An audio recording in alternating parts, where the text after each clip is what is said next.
United Nations appreciates Nigerian president for providing genuine leadership.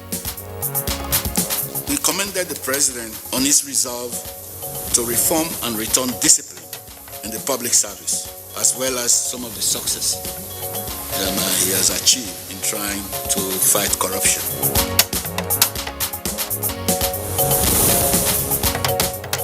NCDC records 321 new cases of COVID-19 as task force insists air travelers must present test result before boarding. The validation process for the pre-boarding PCR tests have shown 64% came from evacuees and the people who are returning from other countries.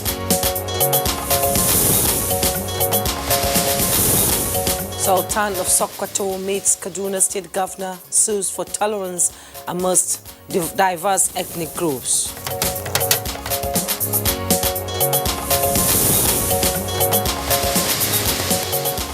And on Good Morning Nigeria today, we shall discuss challenges in union elections and governance.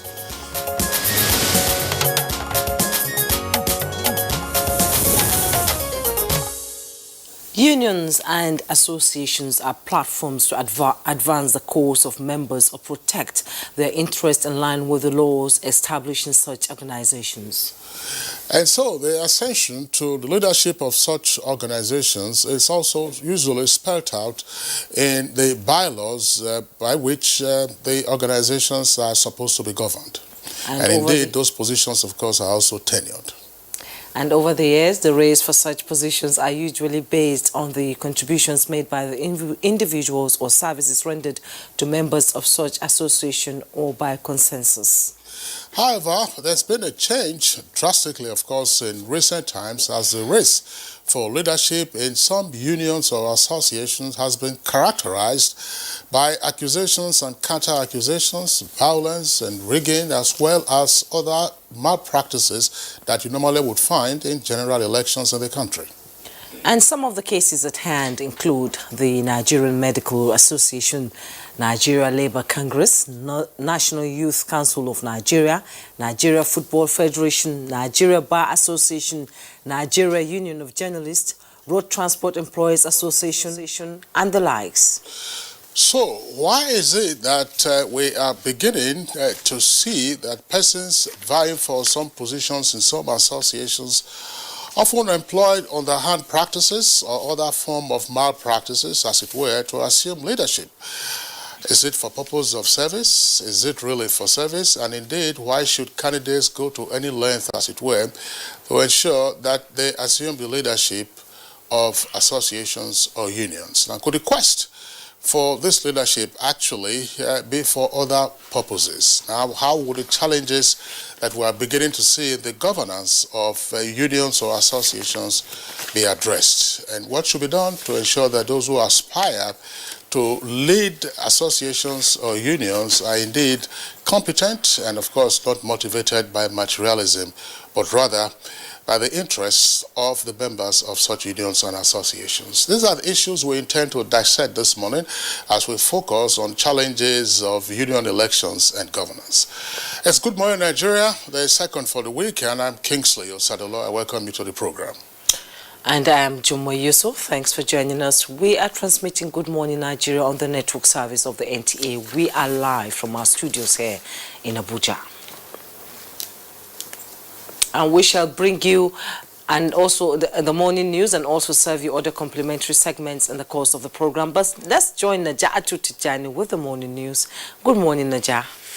Good morning, Jummai and Kingsley. Here is the morning news presented by me, Naja'atu Tijani. The United Nations has commended the Buhari administration for giant strides recorded so far in the fight against insecurity, indiscipline and corruption, which it describes as critical towards placing Nigeria on the path to a sustainable future. The United Nations resident humanitarian coordinator Edward Callon announced this during a courtesy visit to President Muhammadu Buhari. On his resolve to reform and return discipline in the public service, as well as some of the success he has achieved in trying to fight corruption. It is not only a fight of Mr. President or institution. Everybody has a stake in fighting this menace in society today. I'm very grateful that United Nations has put up such a formidable team that is dedicated to helping us. I assure you that we'll continue to participate as much as possible to make your job feasible. The federal government says managing disasters at all levels must move away from the traditional way of handling to a more effective service delivery, especially in the midst of COVID-19.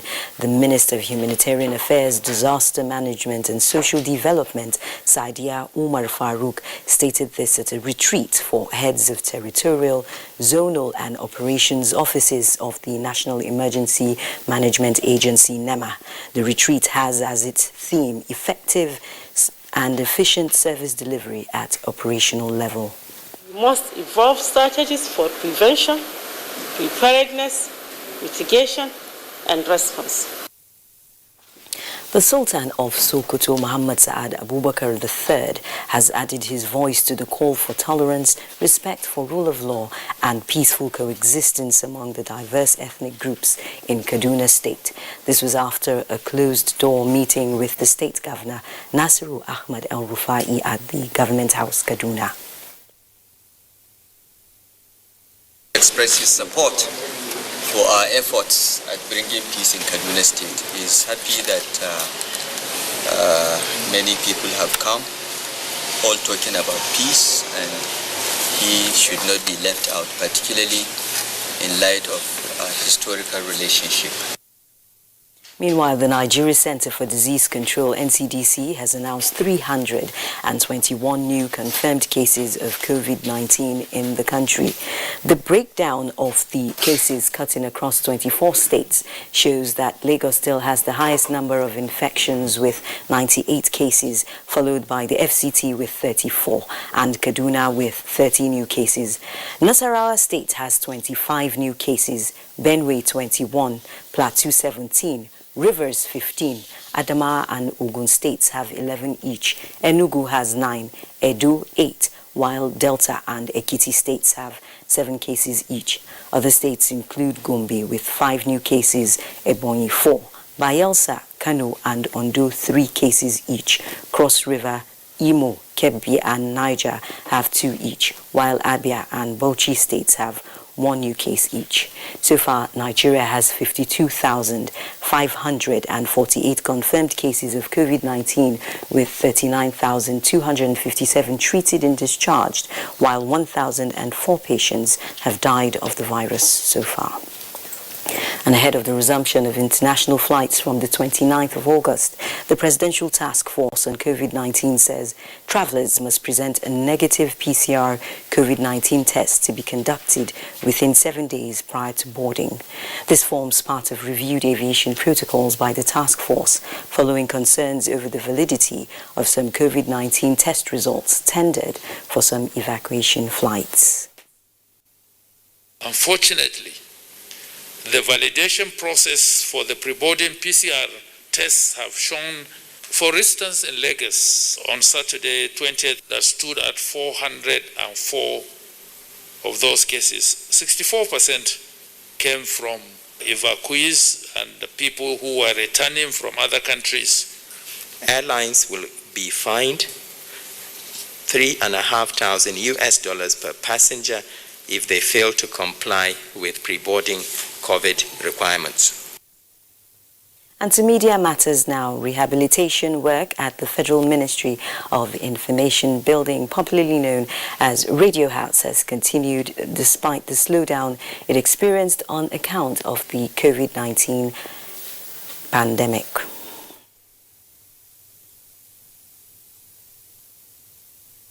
What I've seen from the model, in a few weeks' time, we're going to have a brand new radio house.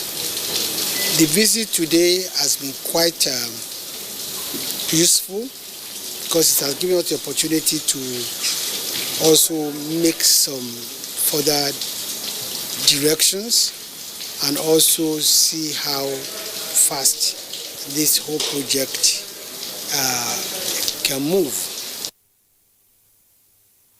Nigeria's broadcasting stations are playing a critical role in the effective dissemination of information on COVID-19.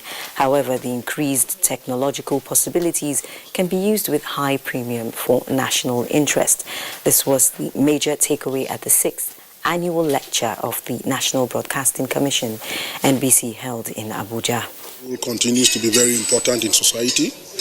Of course, the media faces a lot of challenges, but that in all things there's national interest and there's a need for the media to professionalize, in which case they have to imbue their ethics, and there has to be a degree of responsiveness, to national interest. That concludes the news this morning. The program continues with Kingsley and Jummai after the break.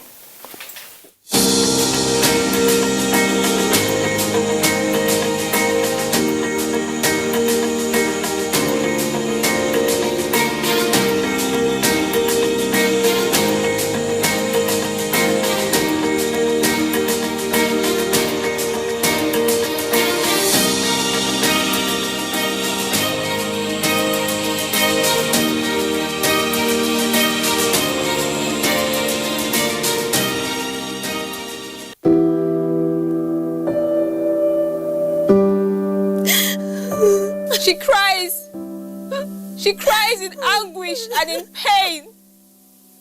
She bears the scourge of her grief. She toils in vain for justice and succumbs to silence. He gloats over his malady. Like a beast, he pounces with no remorse. Her cry means nothing. Her pain feeds her shame. Like an orphan, she's left to grieve in solitude. But no more will she cry in vain. Her adversaries will henceforth bear the brunt of their cruelty. Rape is evil. Rape is a plague, a pandemic of monumental consequences. We must unite and kick it out of our society. Connect with NTA and stand against rape and rapists. This message is brought to you by the Nigerian Television Authority, NTA. We dey catch feelings, we dey cry. Amaka, Ami kilo shele. Try. If you do better thing, you go thrive, mama.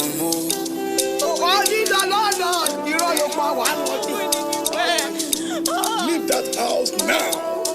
Amaka. Stay where you are. You are going nowhere. Amaka!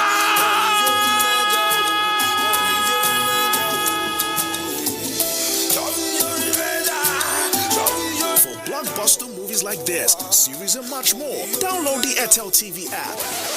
Mr. Announcer, you don't tell them say this film is still there on top of fire. And you say me, we see the shoot, so. Download the Airtel TV app from Apple and Android Play Store. Enjoy up to 1.5 gigabyte free data monthly. Airtel TV by Airtel, the smartphone network.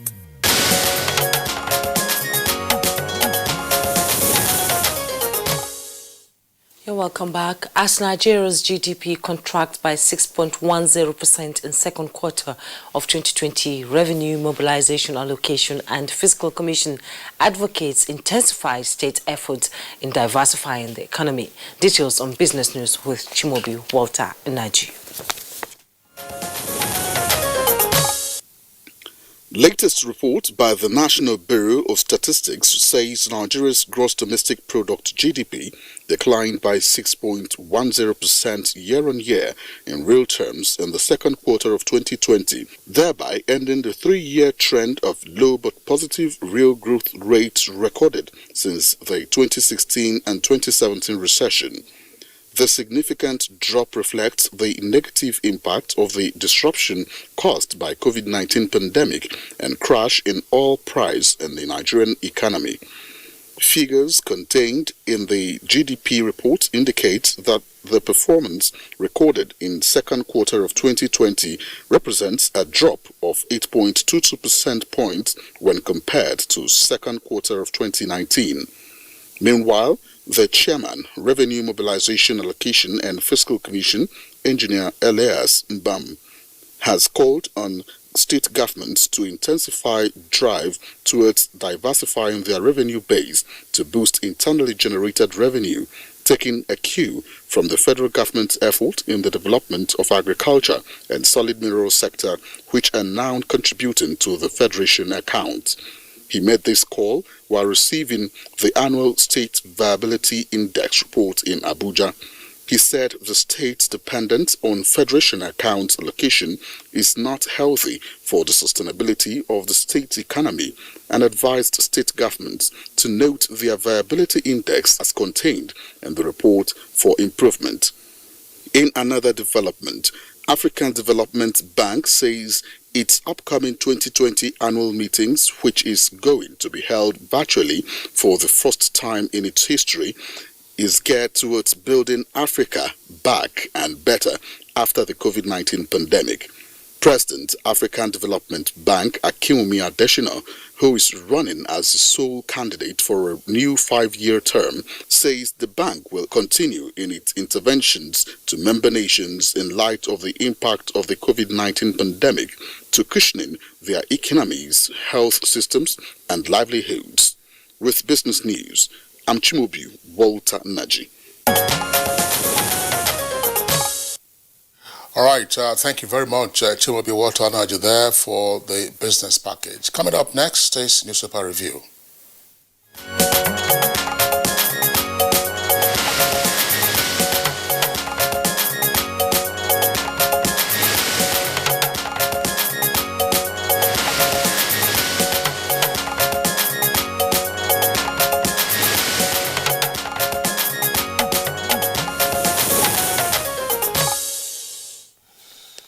And we're starting the paper review this morning with the Daily Trust newspaper.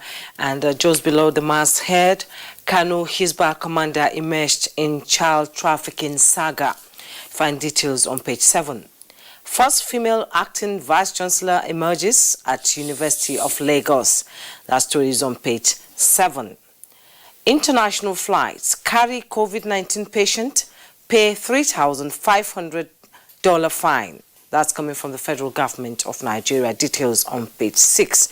And the bold headlines there is Nigeria's economy records worst decline in 10 years. With rider, COVID-19, others responsible. That's coming from the report. We are suffering from unemployment, price hikes. That's coming from Nigerian citizens. Rescue efforts, not enough. Experts are talking here. You find all the details on page 5, and the picture story you see there, some victims of the Southern Kaduna crisis residing at an internally displaced persons camp wait to receive palliative being distributed by personnel of Operation Safe Haven at Zonkwa in Kaduna State yesterday. And just at the bottom plate of the Daily Trust newspaper, governorship, Buni urges Amechi Sylvia to deliver Edo and Ondo elections. You find details on page 34. Insecurity, use dialogue, political approach, UN advises Buhari. Details on page 4. Gunmen kill 1, kidnapped 7 students in Kaduna school. You find details on page 7. All right, let's take a look at the window page of the Punch newspaper. And above the nameplate, we have a number of headlines there. It says 331 and 3 job seekers, job losers rather, withdraw 116.87 billion naira from pension accounts.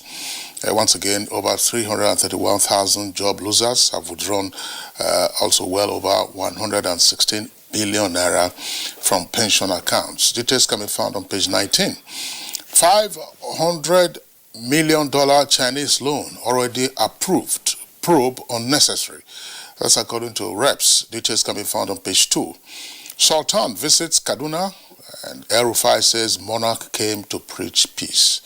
That's page 7. On page 11, international passengers who evade Nigerian tests face travel ban. That's attributed to the Presidential Task Force on COVID-19. 2 earpieces there beside the nameplate. Boko Haram governor. That's the kicker. Melafia declines police invitation, secures injunction. That's page 9. On page 11, over 100 Nigerian students killed in 4 years.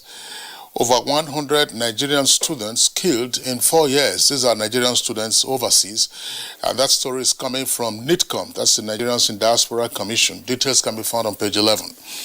Lead story says with another kicker, 6.1% shrinking of economy. Federal government won't be able to service rising debts and fund budget. That's according to Mann and others. Details on page 17, but with the following riders. Things are tough for the average consumer and inflation going up. That's according to manufacturers. Tackle rising inflation and employment, says Lagos Chamber of Industry. Channel forex into productive sectors and reduce leakages. NECA advises the federal government. And the photographs you can see there, it says applicants during their screening for recruitment into the Nigeria Police Force in Gombe and Lagos on Monday. You can see them there in their uniforms. And unfortunately, if you take a look, if we have a zoom into that photograph, I just was wondering why they couldn't mow the grass before they started the parade or before they started their exercises. You can see the grass is overgrown. So yes, perhaps that should have been the first exercise. Quite uncomfortable. If they had a lawnmower, this is not the day for machetes and all that, or slashers as they call them. Now, Kano approves 489 million naira for 2020 NECO and Arabic examinations, page 9. Abductors collect 5 million naira, release Zamfara ex-commissioner's children and guard. PDP reps plan suit to stop 774,000 jobs. Igbo unions condemn Enugu killings and drivers protest members' death. That's page 11. Bandits raid Kaduna town and school, kidnap scores, kill 1. Borno fixes local government election for November 28th.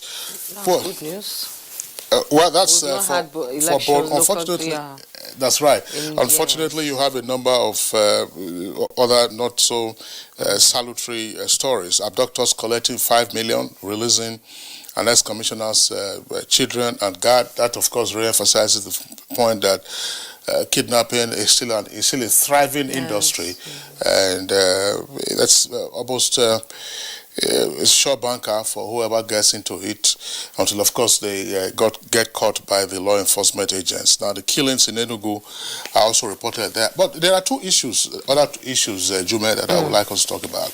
This one, the story concerning the death of over 100 Nigerian students abroad in 4 years. And this is attributed to NITCOM, that's the Nigerians in Diaspora Commission. Now, the trigger for this revelation, of course, is the recent death of a 25-year-old Ibrahim Bello, who is the son of Justice Amina Bello of the Kaduna State High Court. Now, just before he passed away, he was alleged to have committed suicide, but the mother doubts that very much, because she said the day after the incident happened, she was there and there was no sign of injury or wound on the body of the son. Now, this was a WhatsApp message that the mother said she received from the son before he died. Mama, please, I want to come back home. Walai, if I stay here, I will just die here without anybody batting an eyelid. I just need to come back home. Mama, please try to understand that this isn't the place for me. This is a very, very heartbreaking message, something that would stick for a very long time. For a mother, a message like that is, in her heart, she knew that something bad was going to happen. And, you know, when I was listening to the news yesterday, he said he discovered something and it's all a scam. And I think, well, they are alleging that he was killed, not suicide. Absolutely. Absolutely. It's most unfortunate. That this is happening to young Nigerians and indeed to their parents and loved ones. Now, if you say 100 Nigerian students on record have died in 4 years, that means that every year we have lost 25 Nigerian students abroad, which also means that at least every month 2 Nigerian students have died abroad. I mean, if that were to happen here on Nigerian soil, what would be the reaction? There would be a sense of alarm. Yes. That raises pertinent questions as to how much due diligence parents and guardians undertake or are willing to undertake before they send their children and wards abroad to universities outside of our shores. I mean, it's unfortunate this has happened, and everybody is just almost desperate to say, oh, schools in Nigeria are run down, which is not true. Let's face it, it's not true. Oh, to say, look, my child is abroad, my child is abroad. And then you have these scandalous incidents taking place. This one, of course, is more particular with regard to northern Cyprus. Yes. But what is the Nigerian Minister of Foreign Affairs doing? This is a diplomatic issue, and this, of course, will be beyond the scope, I believe, of the Nigerians in Diaspora Commission. So what is the Nigerian Minister of Foreign Affairs doing? The Nigerian government ought to take it up with the authorities in Cyprus to see what happens to the students and ensure that the students are well protected. Yes. And if you recall, this same scam that has been alleged now with regard to schools in Cyprus was also what was uncovered some years ago in Ghana. Yes, that some of those so-called institutions of higher learning were operating in porter cabins and makeshift. Ghana and Cotonou, actually. Yes, Ghana, both Ghana and Cotonou were operating in porter cabins and some of that makeshift structures. So it's not, I mean, sometimes we have a Nigerian mentality of flowing with the head and saying, oh, your child is abroad. But do you know where your child is? Actually.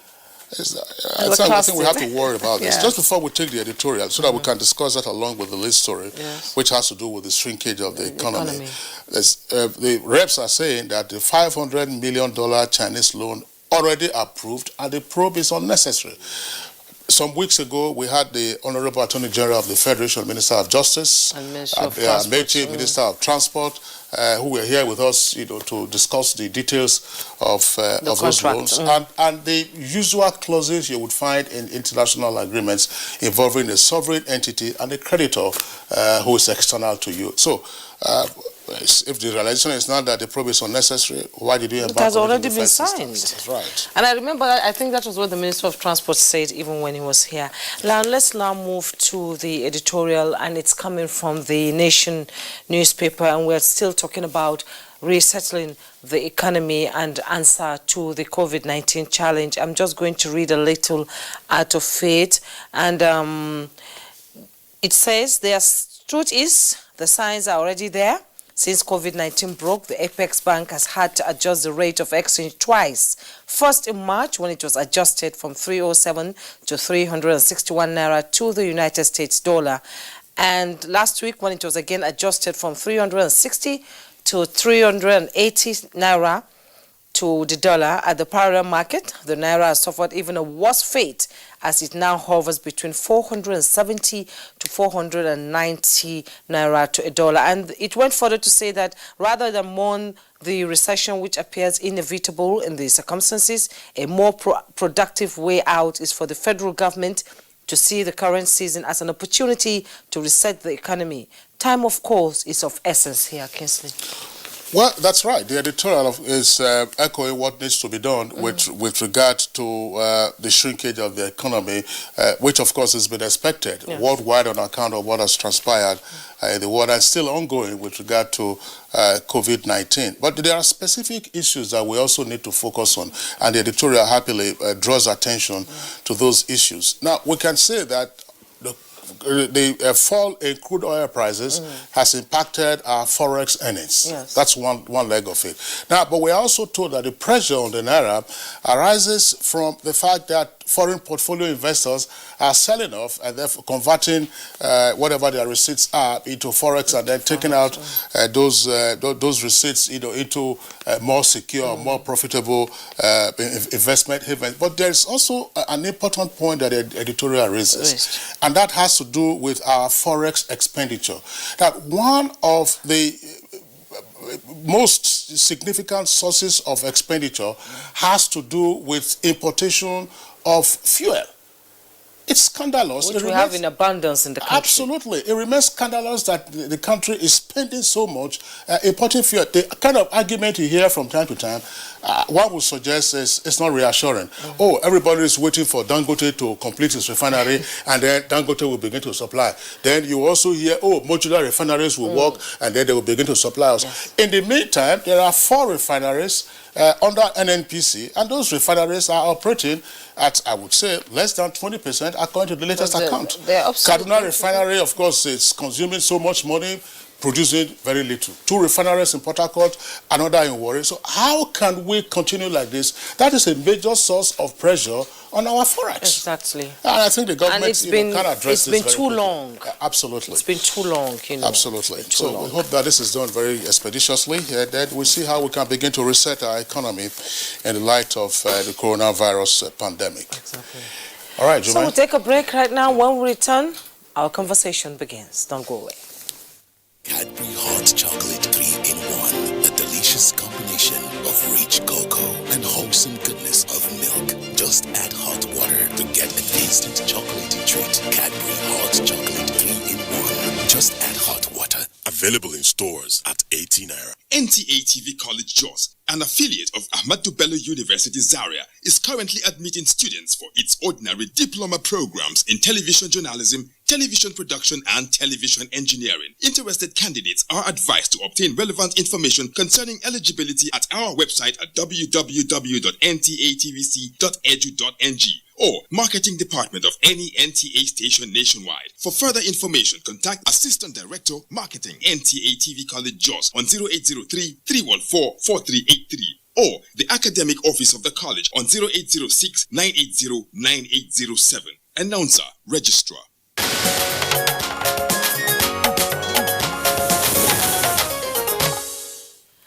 The program is still Good Morning Nigeria, and Abdusalam Jibrin samples the views of some Nigerians on the union's election and governors. Let's take a listen.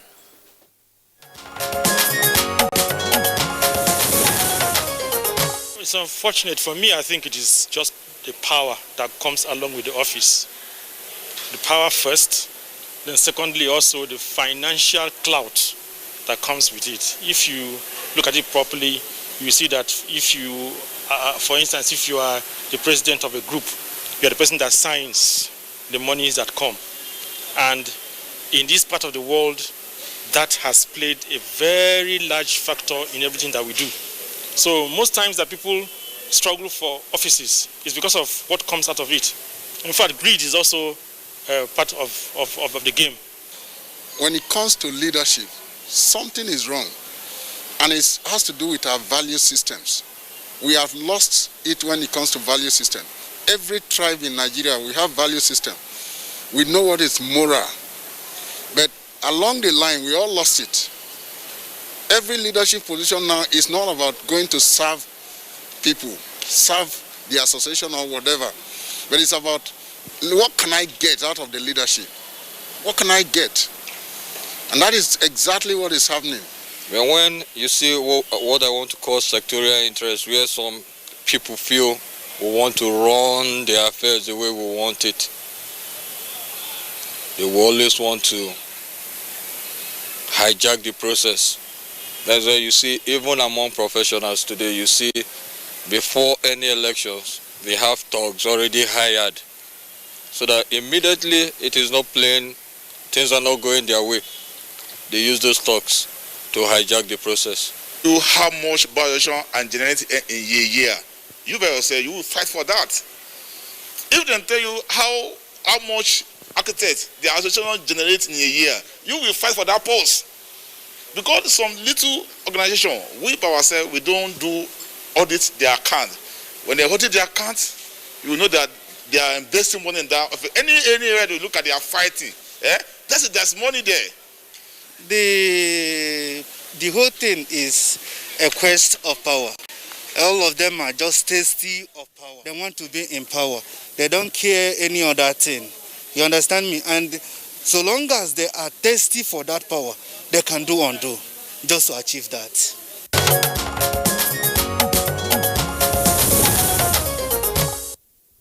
And joining us in the studio is Comrade Issa Aremu, Vice President, Industrial Global Union and member of National Institute. He was also the former Vice President of the Nigerian Labour Congress.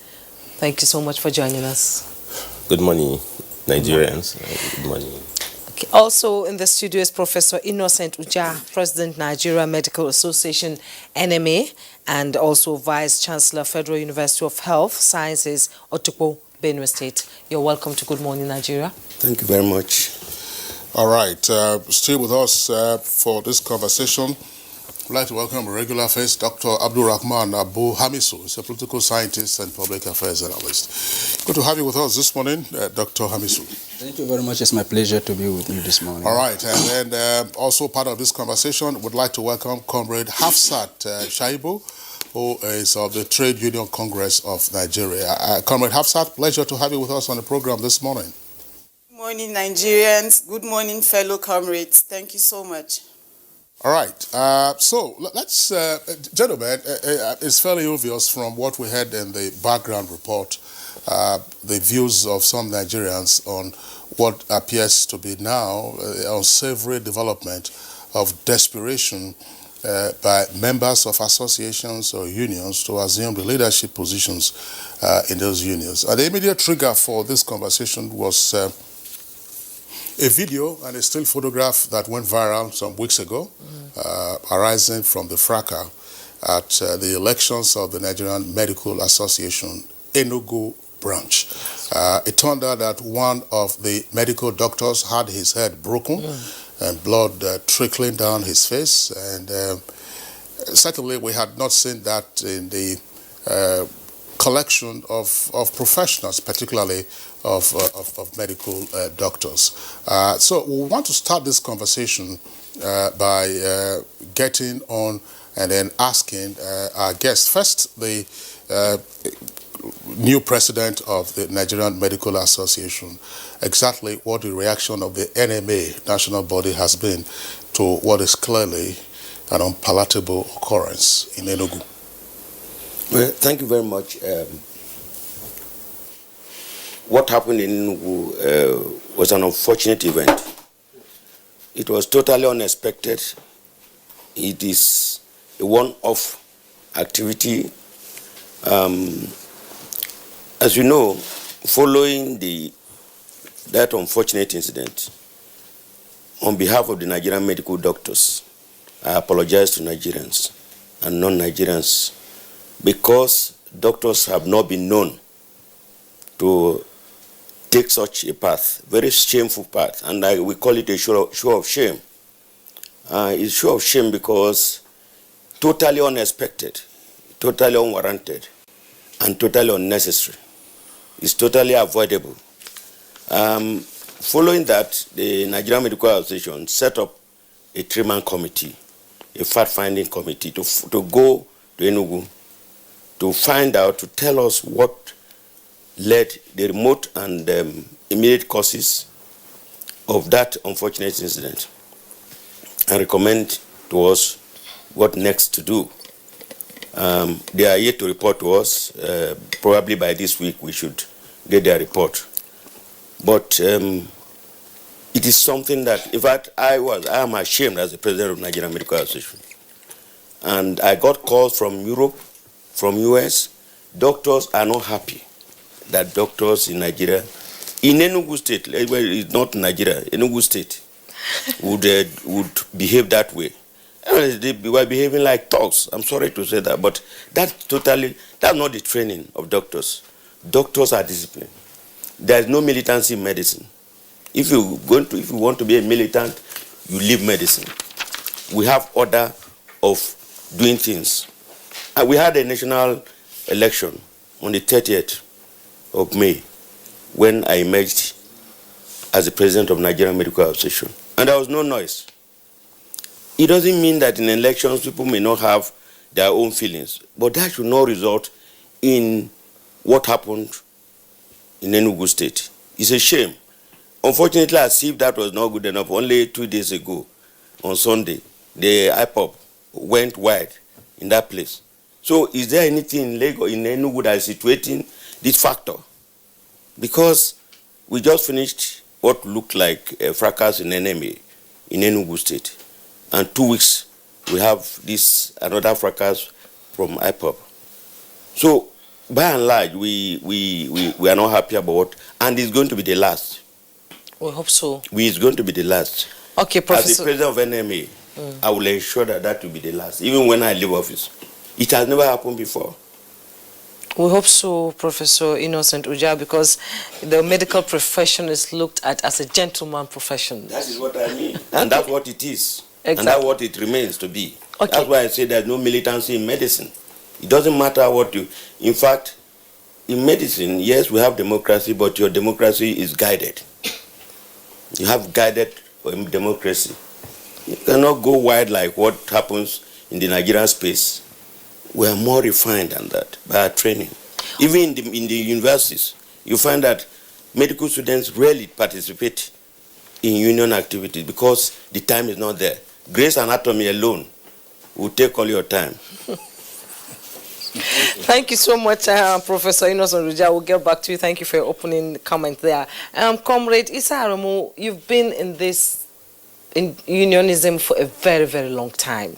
And it's the perception mostly of people that when they call you a comrade, you're uncompromising, you're stubborn, you're raw. Is that perception real or not? Well, I think, once again, let me say good morning to viewers and Kingsley and your able self. The way you put it, you said, I've been in this business for a long time. Yes. I thought we should say all of us have been in the same business because all workers are members of unions, yes. And I also use this opportunity to formally congratulate my new president of NMA, Professor Innocent, who interestingly is my senior at the National Institute. It's also a fellow MNI. Thank you very much. I think to answer your question, Kingsley, in your opening remark, you referred to, and I want to use the word you use, unsavory development, which means you agree with me that this has not been the norm. Let's be specific with the case of the NMA crisis in Enugu. NMA is one of the oldest independent professional associations in this country, established as far back as 1950 or so, 51. Nigerian Medical Association. If you also go back to Nigerian Bar Association, that's old as, it was formed in 1933. As a former president of Nigeria Labour Congress, I can say here that we celebrated 40 years of uninterrupted building of trade union movement, 2 years ago, because the current NSA was formed in 1978, after restructuring, and all the affiliate unions also marked the anniversary of our 48 years of existence. my former union, which is the National Union of Textile, Garment and Tailoring Workers Union of Nigeria. By the way, I like your African print. I hope it's made in Nigeria. Yes, it's made in Nigeria. Also, we marked our 40th anniversary 2 years ago, and the last conference we did was 12th delegate conference. We've produced 7 presidents, and we had regular organs of our meetings. We have delegate conferences over the years, the 12th from existence. And without rancor, without seamless, because we have constitution. Of course, Nigeria Labour Congress, we had our last delegate conference, 11 delegate conference. Of course, we had a rupture in 2015. But the beauty of it is that NSC is fully back now. We had a rupture in which, and I can discuss some of those details later, in 2015, in which we had a faction, and later on some faction went to form another center, United Labour Congress. But the beauty of it is that in July this year, both the two factions had come together. So I think I want to say that as embarrassing as the development we have now in Enugu NMA branch is, I think the bigger picture is that by and large, trade unions, professional associations, civil societies are part of the integral structures of Nigeria. And over the years, they've been quite stable, to produce leadership and also represent their members. But I want to commend the NTA for focusing on this dangerous development, because the issue is sustainability of those democratic traditions we have put in place. Not only that, I felt quite embarrassed when I also were reading about development in some unions, the affiliate of Nigeria Labour Congress. I hope it's not true. We now have factions within the National Union of Local Government Employees. There are 2 leaderships. They've gone to court. I was also told that we have a problem within the National Union of Food and Beverages Workers Union, in which an emergency delegate conference held at the wee hour of the night, around 12 p.m. Again, this is quite departure, from the tradition we are used to, because trade unions, are democratic organizations. They have their constitutions. They hold elections. They are defined by their constitution. In my own, we declare NSCs every 4 years. And if you are elected officials, you are entitled to go for 2 terms. After that, you have to step down for others to come in. Now, in the case of WID, the report I had is that they are amending the constitution for tenure elongation. in union. Oh yeah, that's strange. Allegedly. I hope this is not true. And I was completely also saddened that the current president of the union, who interestingly, I'm not sure the date now, 2004, I presided over his elections when he became the president of Food Union. They also had crisis that time. NSC delegated me to go and conduct the election, which they had in Nasarawa 2004. Initially, he was 2-term deputy president. Then he became president. Since that period, 2004, he ran two terms. Now I was 2 years, run 3rd term, and then now they want to amend the constitution for possibly 4th term. And so I want to say that this is a very dangerous development, and the danger of it is that it undermines representation, of the unions to defend their members. I think it's good that we are focusing on this development so that it's not just the state institutions that we look at, that politicians cannot conduct election, they can't hold association. We should also focus on civil society, because in any case, those who run the state come from the civil society. Yes. So if there are no best democratic practices, there's nothing you can expect in good governance. But I want to say, by and large, these developments are very abnormal. They're exceptional, because by and large, organizations, trade union movement, which I represent, are having seamless democratic transitions without this kind of development. Even the Road Transport Workers Union, I was impressed the former leadership of Comrade Najim. He had tried to sanitize it. Road transport used to be, by the nature of the industry, used to be very turbulent. But even there, they became more stable. And I don't think professionals like doctors must be seeing. I think they should use their injections to help patients, not to not become patients themselves. Not to inject themselves. Yeah. Well, Comrade Sarah, thank you very much there for your opening comment. Let's bring in now Dr. Abu Hamisu. Dr. Hamisu, both Professor Uja and Comrade Saremo have taken it from the perspective of trade unions or professional associations. But here we are. I mean, if you were to look around, I just do a review of publications or news stories about the number of other associations or organizations. They are virtually, I don't know which of them is in court now or which of them has had its matter settled. But NANS, that is the Nigerian Association of National Association of Nigerian Students. You don't know which faction is on, which faction isn't on. Nigerian Youth Council, you don't know which faction is on, which faction is not on. You go to religious organizations, and the members are either in court or they are tearing each other apart on account of, listen, who will be the president, who will be that. What exactly are we seeing? Well, thank you very much for your question, and it is something that is something that any well-meaning Nigeria need to focus on, because as a comrade Isa Aremu rightly pointed out, democracy is not about going to vote and then after voting you go back to your homes, or because we have division of power among the three tiers or between the executive, legislature, and then the judiciary. It goes beyond that. Civil society simply means that we're having a conversation, we're having dialogue, and we are willing to resolve our differences peacefully without fisticuff, without resorting to violence. This is what is known as civil society.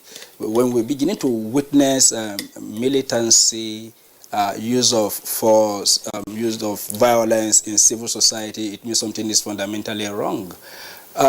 We have a belief in this country that the easiest access to wealth is when you occupy a position of authority, whether in civil society or in a constituted authority or in the armed forces. And that is why the push, the urge, and the drive to go to any length, using subterfuge, using violence, using coercion is beginning to gain traction. And for any member of a professional body or association that is willing to serve the people, that wish to personify the objectives and the core values of the association, then violence is not your calling, because you are offering yourself to serve. And then your members are at liberty to vote for you. But here, two factors are driving associations, especially professional associations. Yeah, to some reasonable extent, they are well conducted. When we talk about associations like NANS, like Nigerian Youth Council, and the rest of them, two factors are driving these young persons. They believe that once you occupy such position, you have access to those in power. And by that, you have what we call connection in Nigeria.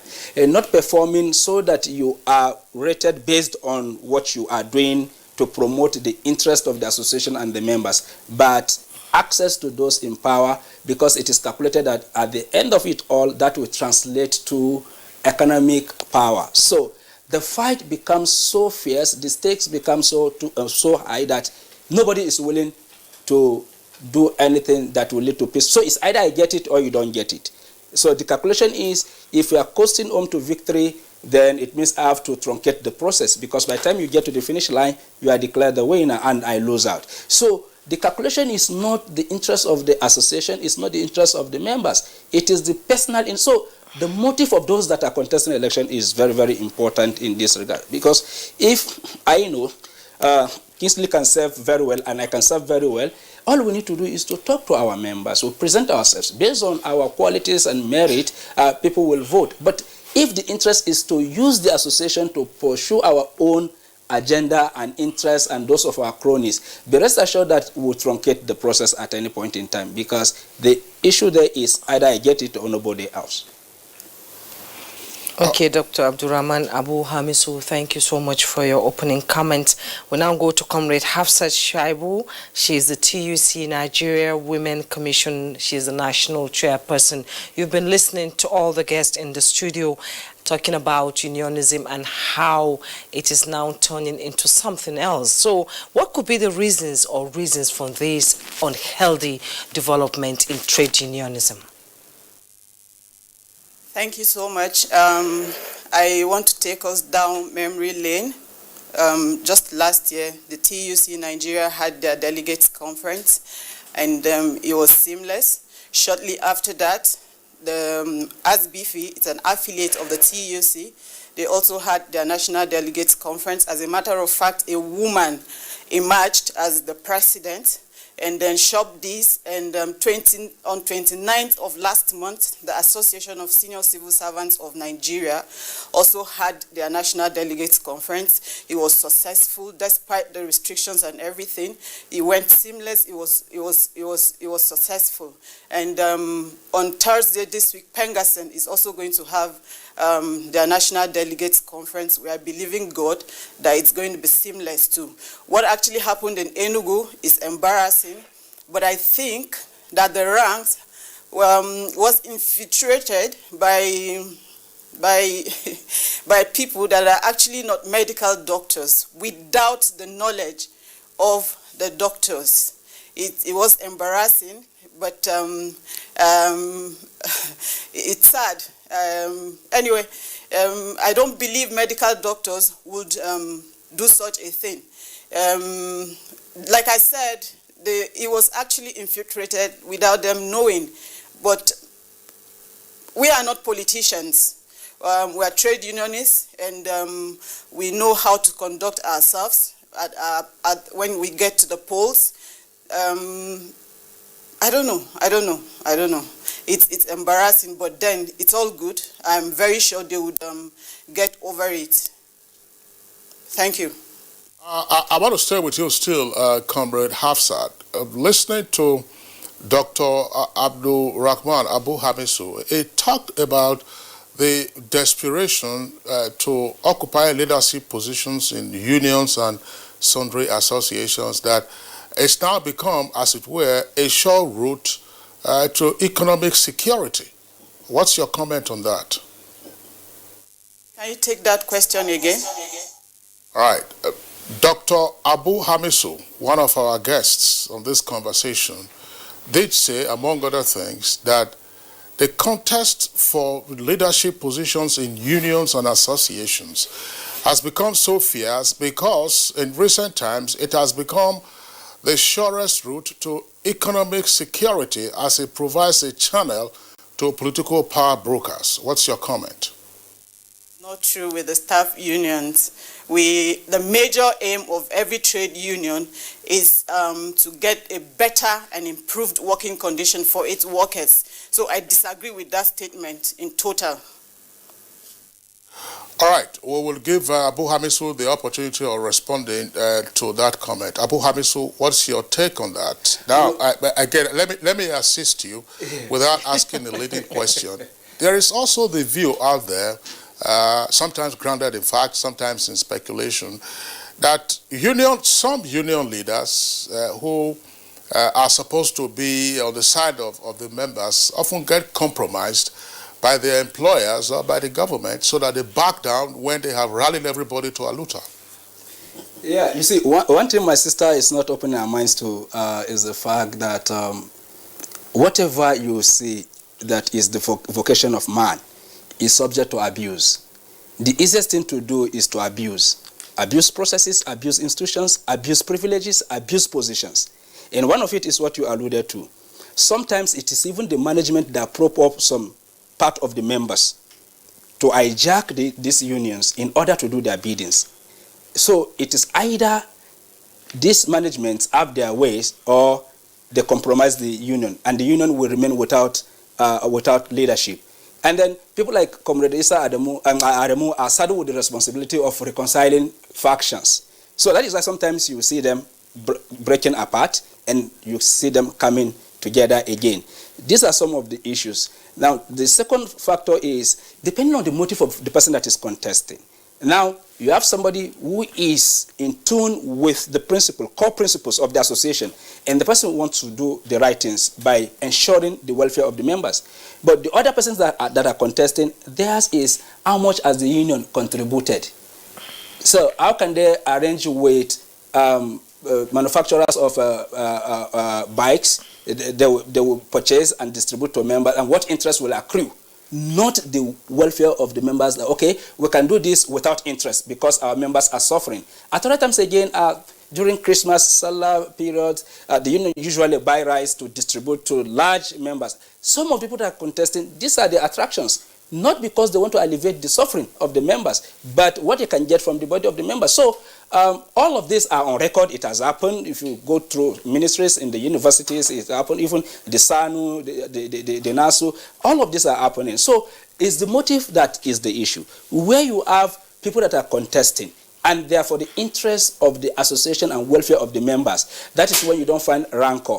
But when you find opposing forces that are not ready to compromise, it's either one is doing the right thing, the other person is not willing to do the right thing. So it is on record. I'm not speaking because I hate unions. I'm part of that tradition from the very beginning, and I'm still part of the tradition. But the obvious truth is this: where you find people working for a common cause, it doesn't matter. It's a gentleman thing. It doesn't matter who emerge. The most important thing is the interest of the association and the members. But when you are finding bloodshed, violence, then you should know that it has gone past the interest of the association and the core principles and the welfare of the members. If it is the welfare of the members, you are not willing to die because of the interest of the members. You always realize that there is always a next time, and you can always present yourself. And whatever the people decide, your members decide, that is the reflection of your character and relationship with the people. That defines what they brought to the box. So people don't go into election, for instance, Prof that is seated there, emerge without any rancor. What led to that process is because his co-contestant and himself are about the interest of the association and ensuring that there is stability and order. Because without stability and order, you cannot really run whatever association we are talking about. Dr. Abdulrahman, I'm still going to stay with you just a bit. You know, unionism is like, you know, working in the office. You start from somewhere, you know, you grow slowly to the highest level of unionism. What beats me is when you start, you're so, you know, filled with so much passion, you know, to fight for the welfare of your staff. And when you get to the top, what happens? How does the reasoning change? Well, this is a very good question. I think I was once there. I represented the students, and I knew what happened. The passion was there, the backstabbing, the betrayal, and the management will continue to say, you don't understand what is happening. Until you move from being an agitator to sit in the saddle, and then you have different complaints, different challenges that you have to solve. At that particular point in time is what is most urgent. But to every member of the community of civil society that is agitating for one thing or the other is urgent. But you as the leader that is receiving the complaint, you are at liberty to determine what is urgent. And by the time you start doing that, you need to prioritize. And by the time you are prioritizing, some people will feel neglected. And by the time they feel neglected, there will be agitation. It's a normal thing. There is a gap in understanding between the agitators and those that are taking the decision. And that is why going forward, we've been recommending every part of management should be either student union or trade union or professional association bodies should be represented, so that they too can be aware of the challenges of the organization. And when they go back to explain to their members tend to believe them more because they were part and parcel of the process and the decision making. But when you leave them and there is a gap between the unionists and then the management, always what you find will be fracas. So people used to feel that since he has changed position from an agitator or a unionist and then becoming a governor or a permanent secretary, or this, his thinking has changed. It's not as if his thinking has changed, but the circumstance of his office and the demands, especially for those that want to do the right thing. I'm not talking about those that want to do the wrong things and they invent excuses to really bamboozle people, and then they take the wrong decisions. While they're telling you to wait, there is no funds. You see them traveling abroad without forfeiting their ESTA code. You find them buying new vehicles that are not even needed in the organization, simply because there is something in for them or because they want to service their luxury. So the most important thing is how transparent is the relationship between management and the union is. And what is underpinning that? Service to the members or service to oneself? All right, Dr. Hamisu, thank you very much. Let's bring in again Professor Innocent Uja, President of the Nigerian Medical Association. Well, we're not going back again to what happened in Enugu, but just general management of associations and the kind of incentives that some persons have to aspire to the leadership positions of those entities. I'm wondering, in your case, what was your motivation? To be president of Nigerian Medical Association, is that correct? Yes. Absolutely. Very good. Now, let me just say, before I answer your question, right now, all the branches have had their elections. We have 37 branches, including FCT, and there has not been any noise. So far, no reports have come. Even if they have come, there are no fracas like that of Enugu. So what it means is that what has happened in Enugu is just one finger that soils the oil. And that's why we're in a bad light, before the public. However, to your question, I've been in the NMA activities since 1981 as an SHO. And I've been consistently consistent as a member of NMA. Even when I was Director General of Nigerian Institute of Medical Research, I was chairman of AIDS committee, which I have been for a while. And the essence is, as a doctor, there are two components. One, how do we improve the care of our patients? What way can we negotiate? What way can we lobby? What way can we consult to improve the care? As you know that the health system in Nigeria is in tatters. That's to say the least. And what motivates me, having seen through since 1981 to 2020, you can see it's a historic period. In 1983, as you know, the early 84, one of the reasons for the coup in Nigeria was that hospitals have become mere consulting clinics. So I've been in fact, at one point or the other, in activities of NMA, I was sacked in 1985. But that did not prevent me from moving forward and believing in the Nigerian Medical Association and also believing in the welfare of the doctors and also the care of patients. So my motivations are basically two. One, we must improve the quality of care of our populace. Two, the welfare of doctors must be taken, in fact, must be a priority. As you know, the brain drain is continuing. We must halt it. How do we halt it? By creating enabling work environment, by ensuring that the basic requirements for healthcare are provided. You recall that even with the COVID pandemic, which is a tragedy, worldwide, we had to struggle to get PPE. We need to protect ourselves and protect the patients. Happily, the situation is improving. But if not for those agitations, probably we would have been in a mess. And I must commend the health workers of Nigeria because of their commitment.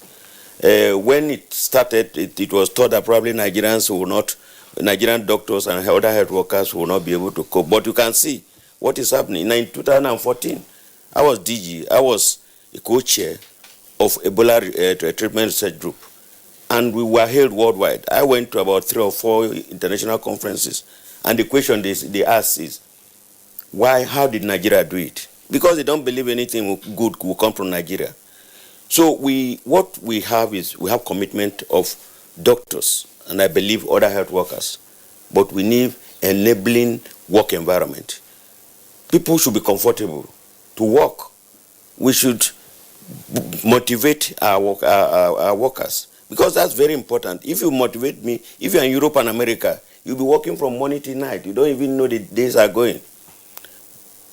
Because you are in a comfortable zone, whatever, if I say I'm a gynecologist to begin with, if I want to go, if I any reason to do cesarean operation, within the time I make that decision and the time I put a knife, it's about 10 minutes. 10 minutes, because everybody is on standby. But in Nigeria, sometimes we sleep Once we take a decision, probably the baby is not well inside and needed to be delivered very fast. It may take 3-4 hours, and you have to wait. Is that a conducive environment to work? So these are some of the factors that we think we should correct, and those are my motivations: welfare of Nigerian doctors and welfare of the patients. All right. Thank you very much, Professor Uja. Now let's come back to Comrade Isaremo. Comrade Isaremo, of course, your background is in trade union activism, plus better welfare for Nigerian citizens in general. But focusing on what we are seeing now as the desperation to rule and govern associations in general, including unions, some persons are arguing that perhaps what is playing out is those who are desperate to rule associations and therefore resort to all kinds of means and measures are invariably taking advantage of their followers, of their members. Because even though associations are governed by their own constitutions and bylaws, members are too distracted to get to know the letter and spirit of the constitution or of their own bylaws, the so-called rational apathy in corporate governance, which is why Dr. Hamisu talks about abuse of power. So the man gets into office and he finds that it's a route for him and his cabal in that particular association to economic security. What are your thoughts? Well, I think we are more or less saying the same thing between Dr. Hamisu very critical assessment of civil society, and I think we need that. We need a lot of self-criticism between his comment and that of my sister from TUC. I think it's more or less the same thing, and I think Professor Innocent, you put it better. The motivation really for you to lead any mass organization, trade unions, professional, the motivation is contained in the constitution of the association, which is to defend the interests of the members. The National Union of Petroleum and Gas Workers Union, NUPENG, has just picked up a battle now against Chevron, which in the condition of pandemic, is a company that declaring profit, yet sacking workers. I mean, it's bad enough that you engage in mass sack of about 145 workers, but you are doing so through text messages, contrary to the spirit and content of the labor laws. Nupenga's giving strike notice now. That's the motivation, the anger against injustices, against the plight of your members. So whoever wants to run or lead trade unions must be fired by the anger and the passion against injustice of members, not about hunger of he or myself. I have to underscore this point because associations have come a long way, and that's why I went on that memory line. In fact, the first trade union in Nigeria was established in 2012, Civil Service Union. We had the centenary 2012. So to tell you, unions are even older than the Federal Republic of Nigeria. National Union of Teachers, 1933 or so, of the father of Fela was the first president, the Reverend Father Ransom Kuti. I've also told you how trade unions have come a long way, 40 years. So over the years, we've built structures. Unions have become relatively more stable. We have automatic checkoff. Which means once you're a worker, you must pay your dues. I'm very sure doctors, you also pay similar things. And as they say, it's only condition that make crayfish to bend. Because in those days, doctors generally are very arrogant. They don't go on strikes. But when they discover that doctors' pay can never deliver their home, they are now just the same to Academic Staff Union. Also used to be purely professional association before it became trade unions. Now, what I'm saying is that over the year, we build the structures, and you can see unions have buildings. I'm from Textile Union, we have buildings in Lagos, we have in Asaba, we have in Kano, we have in Kaduna, and the unions have become more respectable. Then you also have structures, full-time officers who are employed, presidents who have become respectable. Now, the whole idea of this structure is for the unions workers to have the power, so that they have the voice. And over the years, many of our leaders have done very well in that respect. The first president of Nigeria Labour Congress, Asasumanu, Ali Chiroma, they brought the new minimum wage. Now we are talking of the fourth minimum wage. A lot of progress have been made, but some young workers now, they don't know how these institutions came into being. They just look at the perk of the offices, the influences that confer on them. They can travel, not only that, you can travel abroad, you collect per diem, and in the process, they become more aggressive. Some of them, not for the interests of the union, but for just the pecuniary interest which they can get. And I think what unions should do, and I would like to suggest that associations, not only that, you said so, even the churches and civil society, what we should do more is that as much as possible, unions must return back to the core values for which they were founded. And one of the basic principles of any professional association, trade union, is unity. You must be united, because if you are not united, you can't fight your oppressors. Secondly, there must be democracy. Unions must obey their rules. So if you have a constitution that says you must be in office for 3 years, renewable for extra one term, or 4 years, so shall it be. You don't amend the constitution midway, as we are now seeing now, in which people are talking of tenure elongation. So what I want to suggest is that unions have to return to the core values, and to know that to lead is about selflessness, not about selfishness. And that's the only way we can remove what I call organization capture, personalization. I was shocked to some of those things we were never used to. People talk of number one labor leader. Number one labor leader, we used to know he earned it, not that he asked for it. Because unions are supposed to breach inequalities. So when you now keep on perpetrating inequality, some union leaders now are not knighted, they are chiefs, some have been turbaned, some call themselves Asiwaju, the same values that were opposed to. I think I used to say so. I've been in the union for almost 30 years. I'm just one among equal. I'm a comrade. I don't even want you to call me a leader. I'm just a comrade. And I think it's important to return to those values, because whoever will lead the movement must be able to prepare for sacrifices. I started from student unionism. I paid a heavy price. In my final year, I have to start afresh.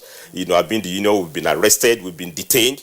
That's what the union is all about. So I think unions have to return back to those core values of constitutionalism, of democracy, and that members must have a say. Then transparency.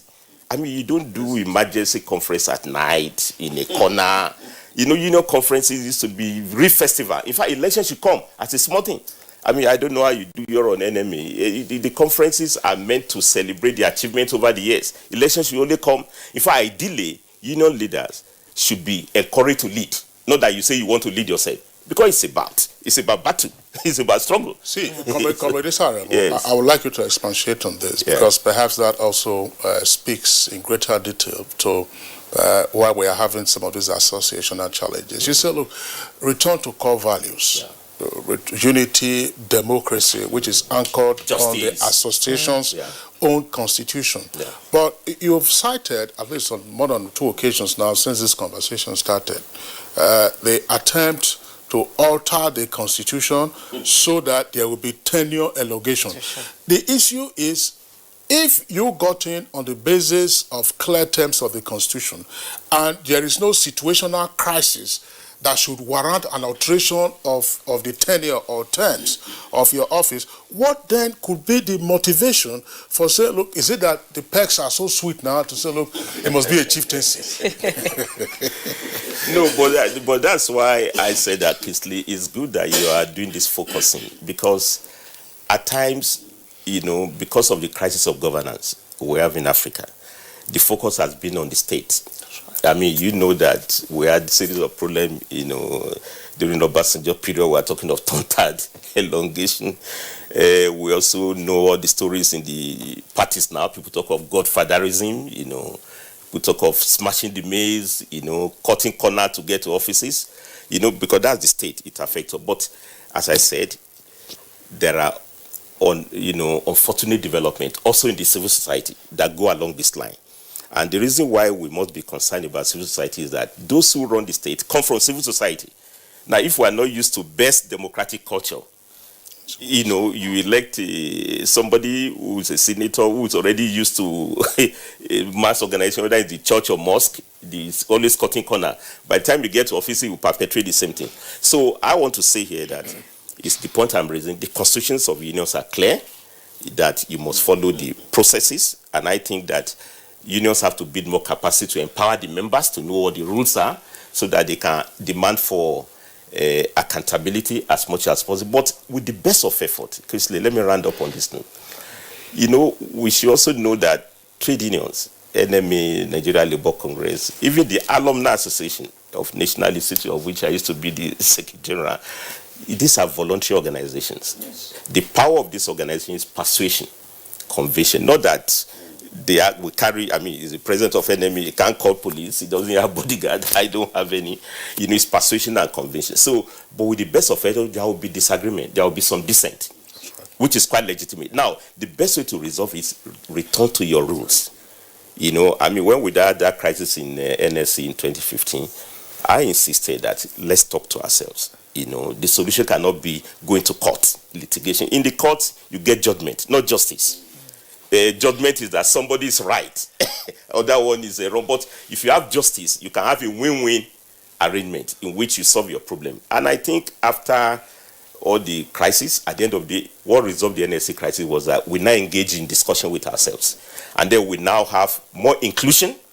You know, those who are out are already brought in, you know. And I think there's also tyranny of the so-called majority. People say, oh, we have our way, majority. Yes, in trade unions, you can have the number, but the real job, when it comes to defending workers, is about everybody.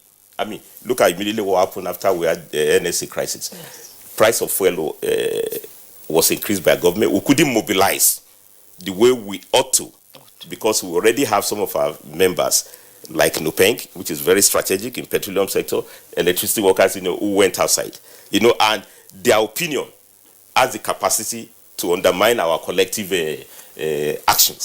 So you may say they are not many in number, those unions, but they have their strategic value.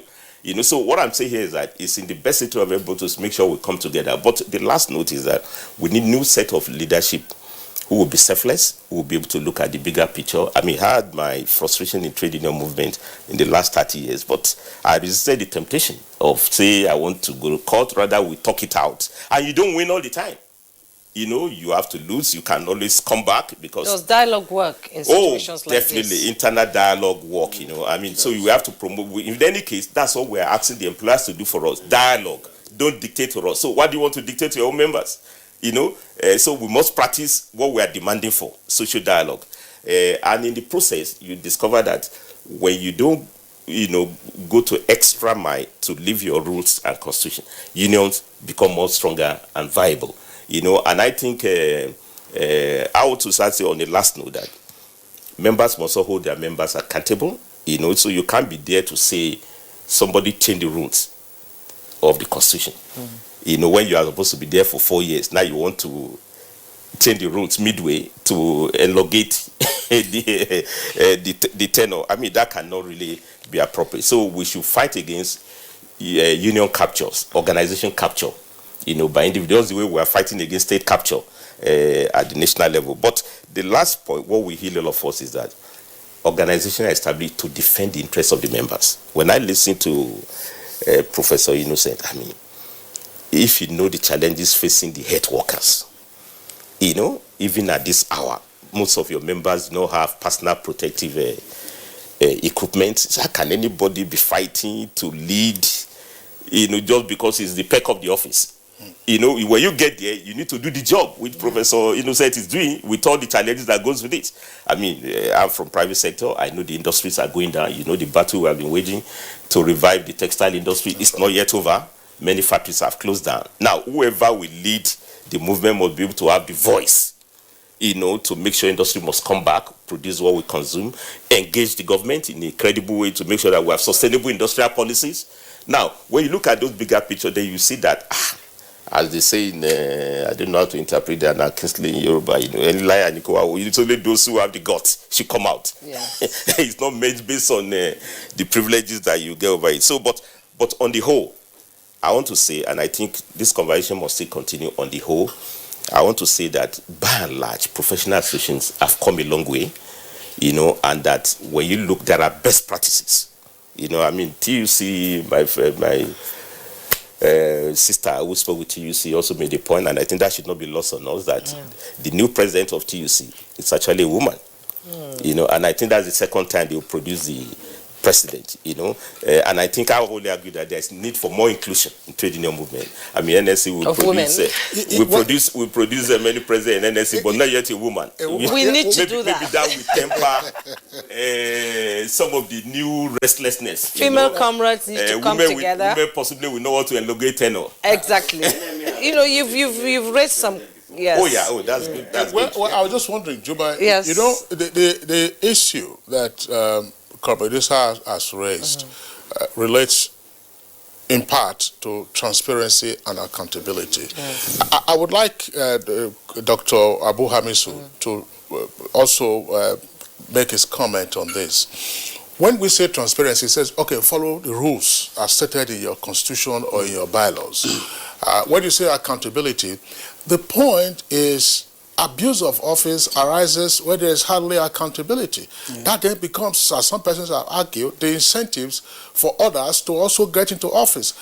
And the blame is now put squarely on the membership of the association, the so-called rational apathy. Members are too distracted, are too engaged in their own individual activities to seek to interrogate what is going on. We talk about check-off dues here.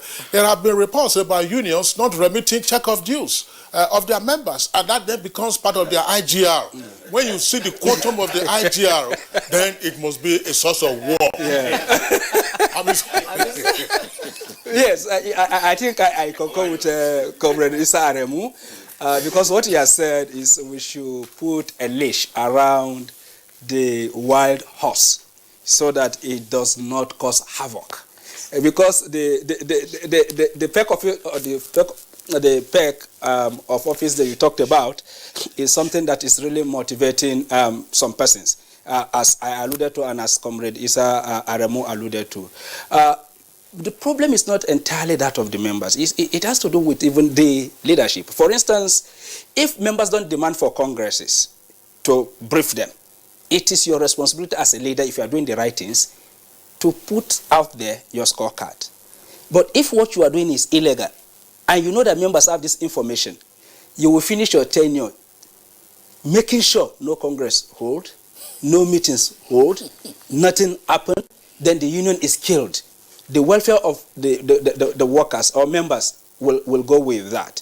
And especially, God bless us, the union and association as cooperatives, where some people are using it with banks and they are making huge profit. They don't want anything accountability, because if you say accountability, you are going to, more or less, I know what I'm doing, and I'm calling for a meeting to come and brief them. And I know that they have this document, they have this information against me. So what will happen, Kisley? Are you sure I'm going to call for a meeting to come and brief my members? No.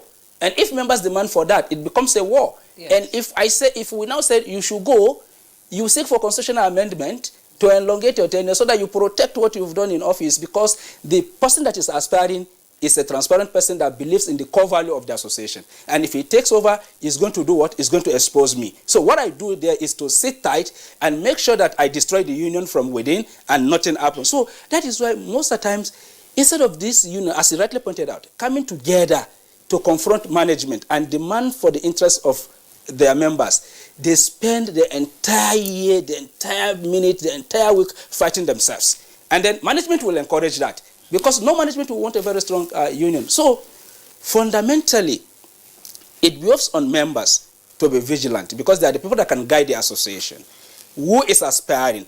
What is the motive of this person? For instance, Professor Uja has been there since 1981. That is 39 years ago.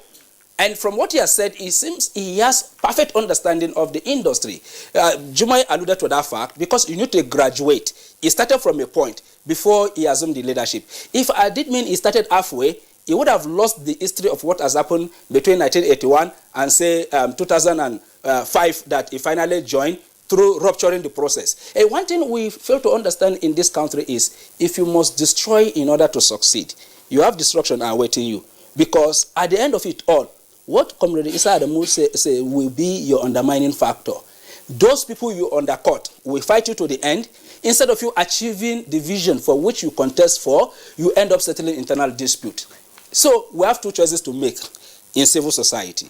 Either we do the right things, follow processes and procedures, let our work speak for us, because if you are consistent, as he said he is consistently consistent.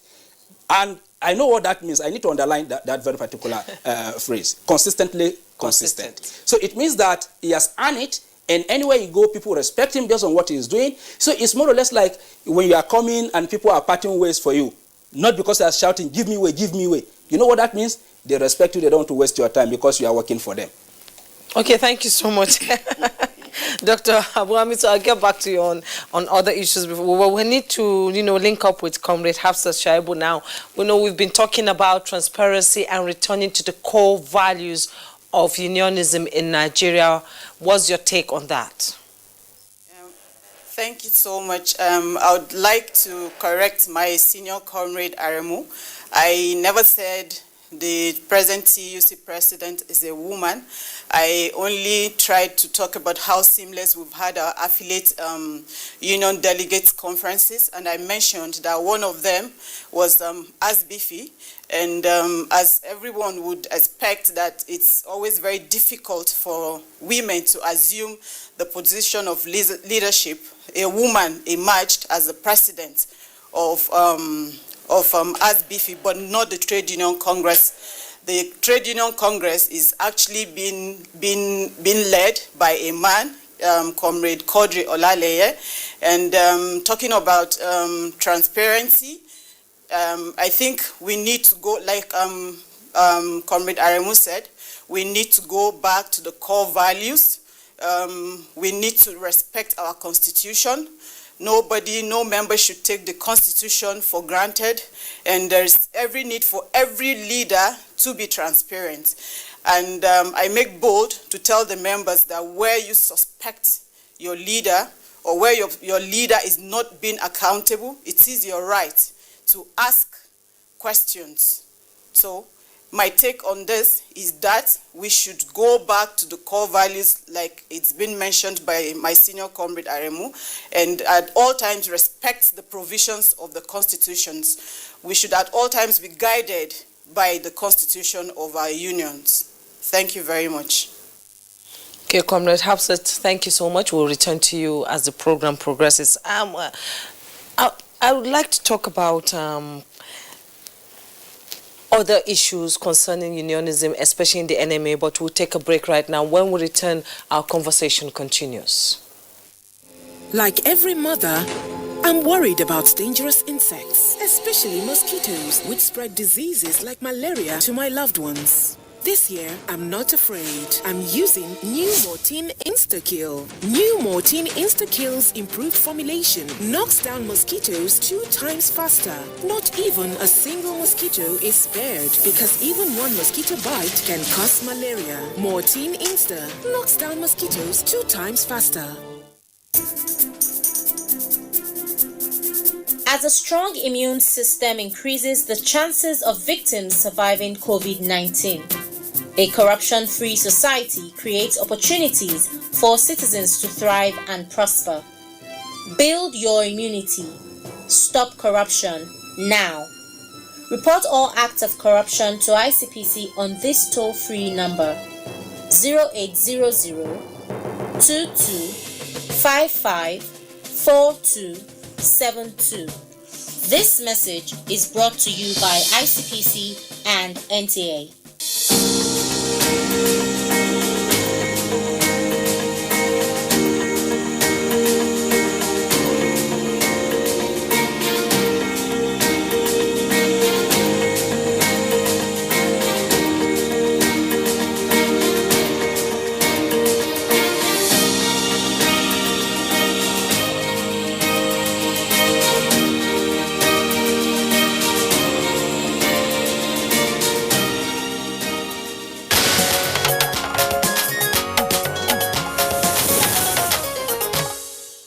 You're welcome back to Good Morning Nigeria.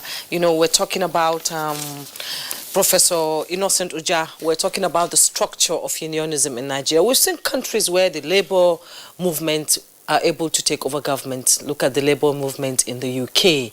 If our structure is not properly and founded in the foundation of this country, how can we achieve something like that in this country, in Nigeria, if we're still going back to fighting during elections, you know, disagreement, court cases and all that? How can we move the interest of the people to the center?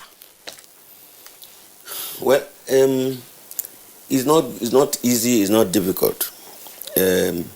All we need to do is to understand the terrain very well. There's nothing wrong in having conflicts. It's ability to resolve conflicts, and that is what they call conflict resolution. So in democracy, you could resolve conflicts without, you know, carrying cutlasses, or, you know, and hitting one another. The thing is we need political education. That is number one. We need to be educated, because just like we've been talking about, somebody will come. You see, in politics, if you look at politics, those who have grown in politics, some of them started from chairman of, not even councillors, then maybe local government chairman, then they move to House of Assembly, then they move to House of Representatives, then some of them become governors, some of them become, you look at the history of many of the leaders in Nigeria, many of them were student union leaders. So it's a process. It is to say take over government. I don't think that is the right thing. It's to be able to, is to participate in government. And when you are well grounded in the union activities, you just seamlessly go in there. If there's transparency and accountability and due process. I can't say that much now of Nigeria, because what's happening is that the highest bidder. So, but if you have your integrity intact, and I don't know whether there is still integrity in politics, but some have.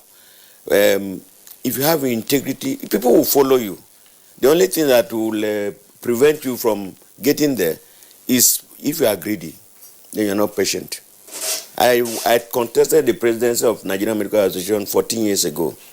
I lost for no good reason. I won the election, but lost the election. How? That's a contradiction. But that is what happened. But I didn't bother. And I was not in NMA. You won the hearts, but lost the votes. Thank you very much. Probably that's the right thing. You see, I was not in NMA, and I'm not in NMA to become president. I was not. In fact, this one, I mean, I've been there for some time. They say, okay, as a vice chancellor, I'm an NMA president. People thought that there would be conflict of interest. I said, no, there will be alignment of interest. Because my being a vice chancellor will help to propel the university, and the university also will gain from the NMA. So the truth of the matter is that we need to be patient. To be fair to, I mean, to be honest, I think that many of us coming behind are very greedy. When we were students, student union was like a play, you know. You are there, you just enjoy yourself. There are parties, you go to party. But these days, president of none, any student, you know, even if it's a local university or somewhere, they have chief of staff, they have PA, they have essay, they have all sorts of things. They have to, and why would you want to have those things? It's not power. And then they pay courtesy calls. Yes, courtesy call is okay, but then the truth is that courtesy call. I'm sure you know what underlines that. I don't know. Okay, all right. You see, one of the things. There are two things I want to say here. The issue of power. I have always said that we need to study the anatomy of power. I don't think anybody knows what power is, because when you see an innocuous person who you thought has integrity, you know, will go into office, and it becomes completely a different person. And that's what my bird says. He said there is no act to find a man's construction on the face. So you don't know anybody. Just give the person authority. Is it traditional chieftaincy? Is it union? Is it whatever position? Just give the person power. Cooperative or whatever. Whatever it is. Yeah, Prof. Yes. I want to pause you here and return to Comrade Hafsat. Comrade Hafsat. Well, in talking about what needs to be done to make desperation to lead associations or unions or civil society entities, to make the desperation less attractive, the point has been raised that, look, members have to hold those in positions of authority in those associations accountable. But are members sufficiently positioned to actually hold their union, association, or cooperative leaders accountable? One, Hamisu says, look, when if there is no congress, if there is no meeting, call for a meeting. What is the experience at such meetings? Are meetings oftentimes not just perfunctory, particularly when it relates to the accounts, whether the accounts are audited or otherwise? They will just say, go to pages 25 and 26, the audited accounts are stipulated there, approved by the editors. So, but for 1 to 36 and so on and so forth, everybody say hi, and then that's the end. Not the position at the Trade Union Congress of Nigeria and all the unions affiliated to the Labour Center. We call meetings of the organs as stipulated by the Constitution, and all the audited accounts and every relevant information is made public to the members, and the floor is always opened for the members to ask whatever questions they need to ask, and their questions are always answered, like being responded to a very large extent. So I don't know for any other labor center, but I can only speak for my own labor center that I represent and all the unions affiliated to the Trade Union Congress. We do not run a one-man show. We don't hide informations. We're very transparent and very accountable. We make everything known to every member to the extent of producing a copy, possibly before the meetings, before every meeting of the organ holds, so that you can get yourself acquainted with the document and get yourself prepared with questions and everything you need to know. And that's what has been keeping us this far. Okay, Comrade Hafsat Shaibu, thank you. Comrade Adamamu, can you respond to that?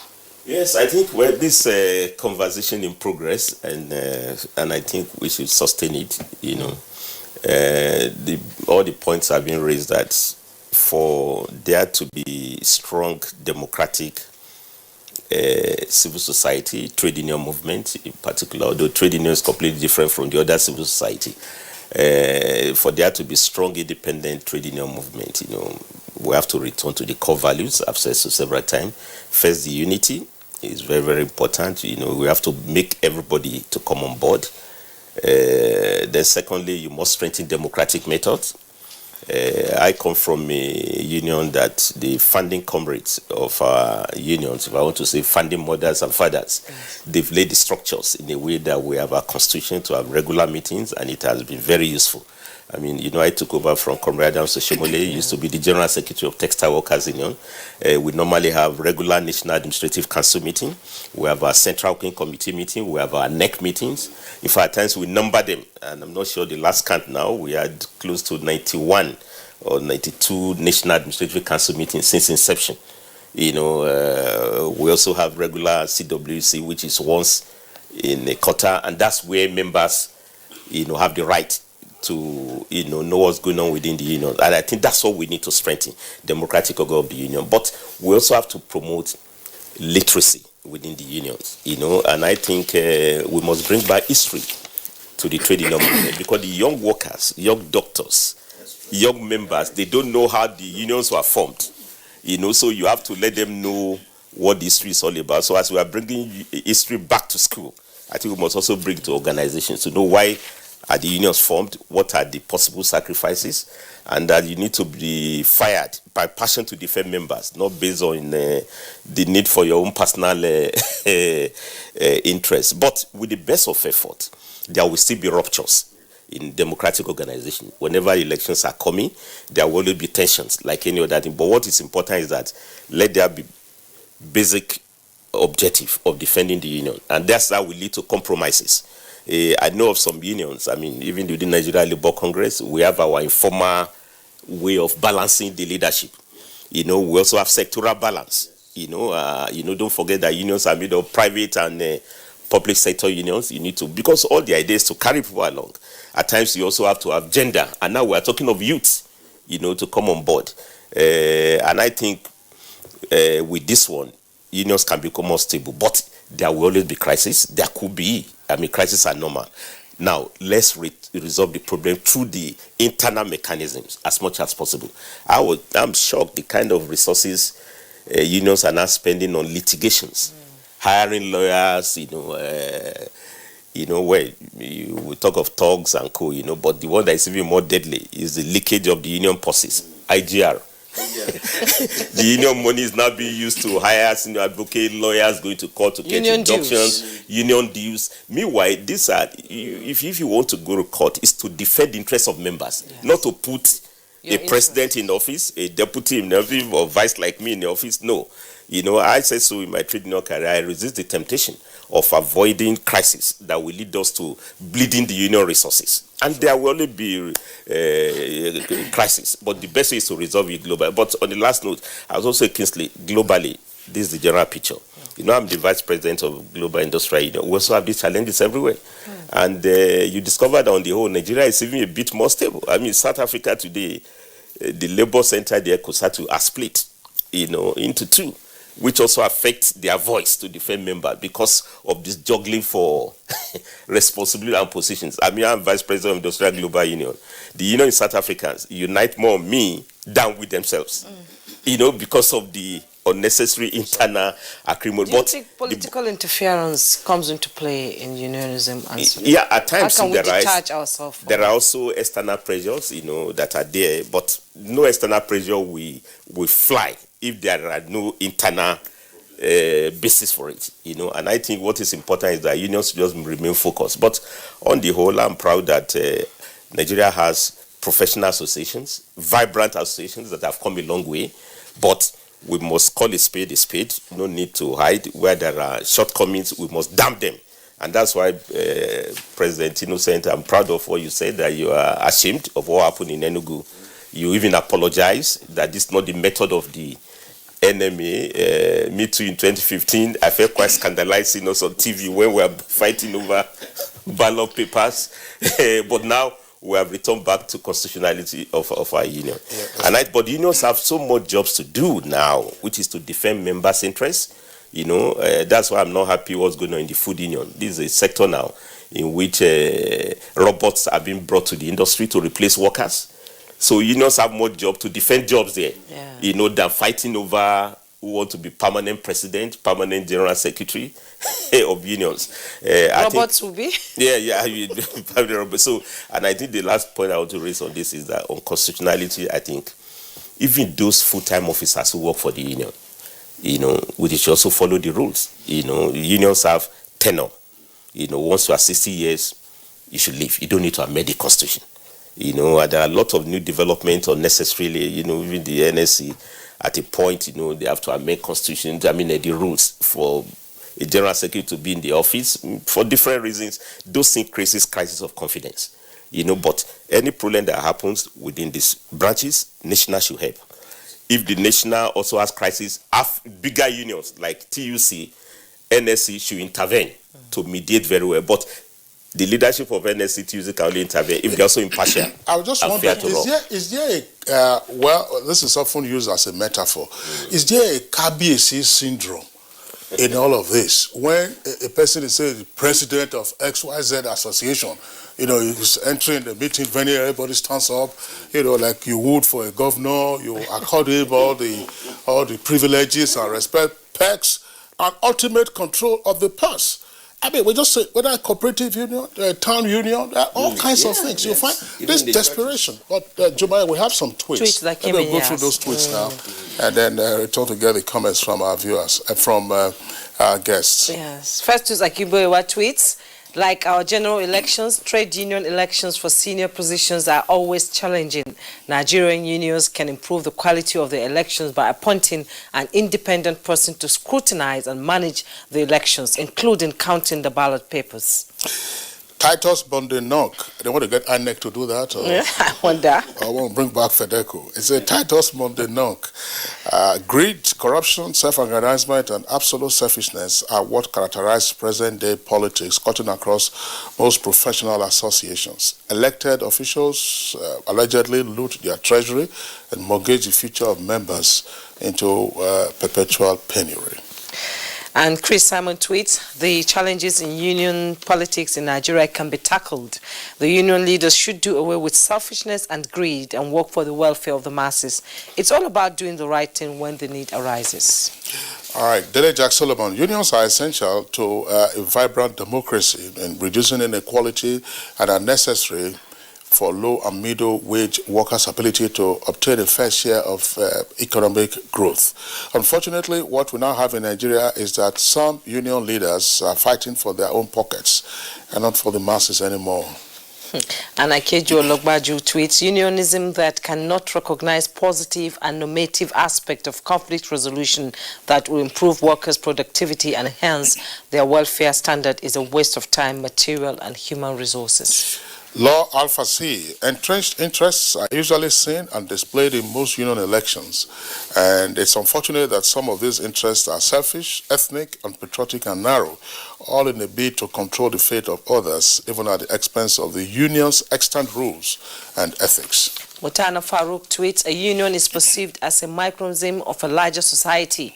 What usually plays out in the election and governance of these unions are not different from the modus operandi of the country. These days, many people are not only after position and money, they are only after position and money, not service and sacrifice. Solomon Aja, it's so bad the way we go about elections in our unions. More orientation should be given to those unions. It's not a do or die game. Let's allow the people's vote count.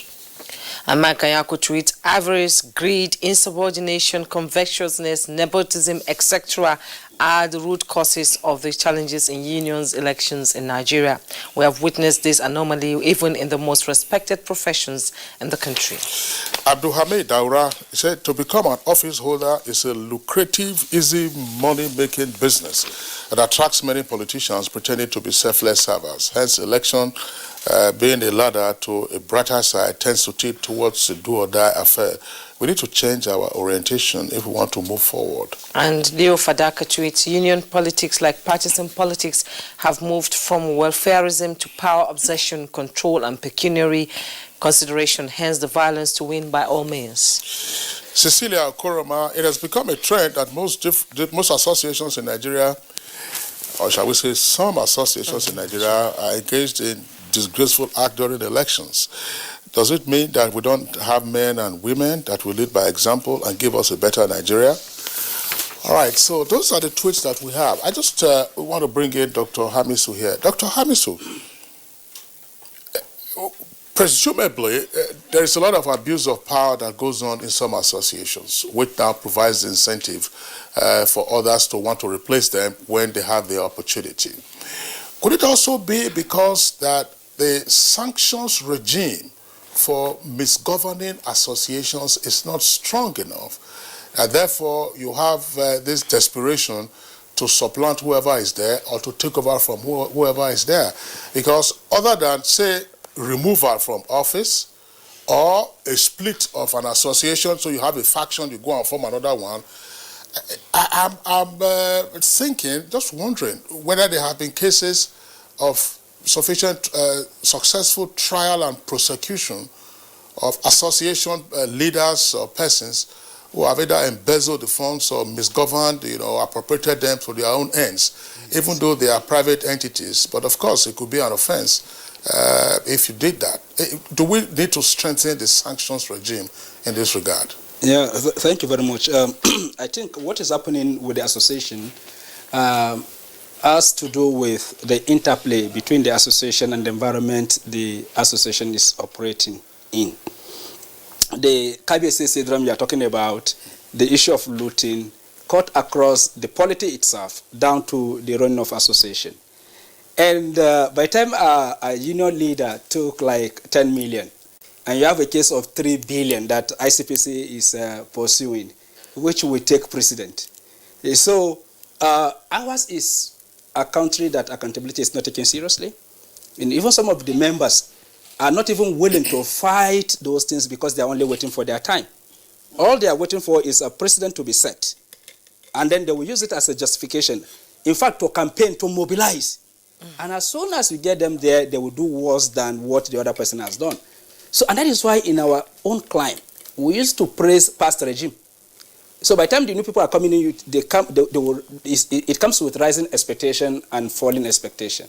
And then the desperation sets in, either to do the right things or to continue the wrong things. And that is why Comrade Issa Adamu said some people will hold their congresses around 12 midnight, you know, because, because as we all know, Prof alluded to something, which is one of the factors in Nigeria, corruption. You made mention of elections and other things for the highest bidders. Some people are ready to spend. And you know bribery is common. Where did they get the money from? That is the question. You see, anybody that wants to do something will plan for it. So you start well. You start well. You've earned your name. And probably through savings and other things, you are able to get your money. If management is interested, they will fund you. That is the external factor you mentioned. Sometimes even the chief executive want people that are pliant, people that can be. So if you go with a demand for your members, and the demand is totaling about 200 million, we'll forget it, for we'll know what to do. Meet my secretary tomorrow, and they give him a contract of, say, 30 million. And from this 30 million, he can get 5 million for himself. Out of this 5 million, he can settle other members of the... So seriously, it takes principle. Let us be frank. Nobody you will give an office to that wouldn't want to enjoy the perk of the office. Nobody. But what we are saying is there should be a distinction between the legitimate earnings and your own interest being pursued outside the association, but not using the name of association to project yourself. So if you use the name of an association to project yourself, you've just caused yourself crisis that you have to settle, not doing the work for which you are elected, because a lot of people will spring up to fight you. Okay, thank you so much, Dr. Abdurrahman Abu Hamisu. Comrade Aremu, 10 seconds, please. Yeah, closing comment.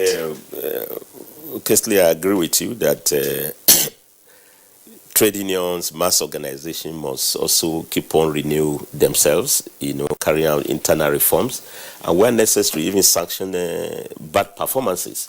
And I can say so in my union, as far back as early 90s, where we discovered some instruction, within textile union, we did our internal probe, and we had cause to find those officers guilty. We even prosecuted them. There are also people who cause riots within the unions based on rumors. Say, don't forget, textile union was born in 1993. We have to fight back. When we got them, we have to sanction them. But the way you also do so, you also reward best practices. But anything unions have to do, let it be done independently. Because if they don't do so independently... best practices, not by turning your allegation. No. And on that note, Comrade Issa... On that note, Comrade Issa Adamu, Vice President, Industrial Global Union, member of National Institute and former Vice President, NLC, thank you so much for your insight and input into this conversation this morning.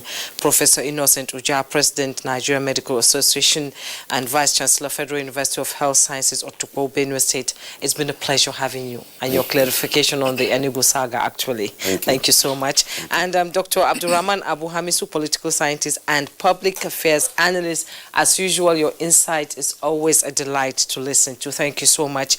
Comrade Hafsa Shaibu, National Chairperson, the Nigerian Women, TUC, Nigeria Women Commission, National Chairperson. Thank you so much for coming on Good Morning Nigeria.